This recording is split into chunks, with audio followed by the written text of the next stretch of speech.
40 आमदारांना फोडण्यासाठी 2000 कोटी आले कुठून? भाजपनं बँकेतून लोन तर घेतलं नव्हतं ना? राज ठाकरेंचा सवाल. काही लोकांचा विकास नव्हे तर खुर्ची हा एकच अजेंडा. नाव न घेता एकनाथ शिंदेंचा ठाकरे बंधूंवर हल्लाबोल. आज ठाकरेंची तोफ नाशकात धडाडणार.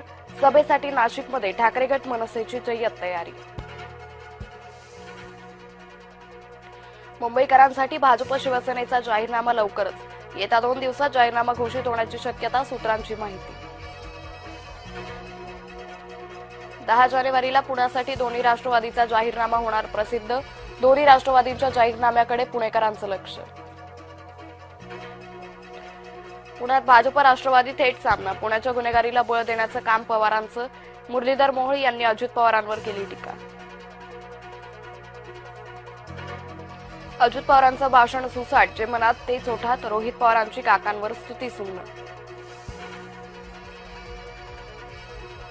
फक्त बाळासाहेब ठाकरेच ब्रँड. येत्या निवडणुकीत ठाकरे बंधूंचा बँड वाजणार. ठाण्यातील मुलाखतीत मुख्यमंत्री फडणवीसांचा जोरदार टोला.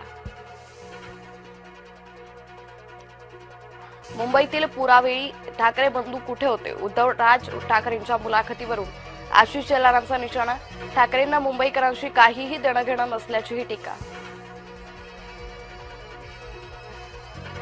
बिनविरोधऐवजी नोटाच्या अंमलबजावणीचे आदेश द्या. जनहित याचिकेतून मुंबई उच्च न्यायालयात मागणी.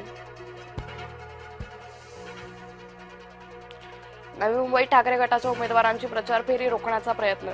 ज्ञानेश्वर नाईकांकडून प्रचार फेरी रोखण्याचा प्रयत्न. ठाकरे गटाचे कार्यकर्ते ज्ञानेश्वर नाईकांना भेटले. अंबरनाथमध्ये काँग्रेसला मोठा झटका. काँग्रेसच्या 12 नगरसेवकांचा भाजपात प्रवेश. रवींद्र चव्हाण गणेश नाईकांच्या उपस्थितीत पक्षप्रवेश.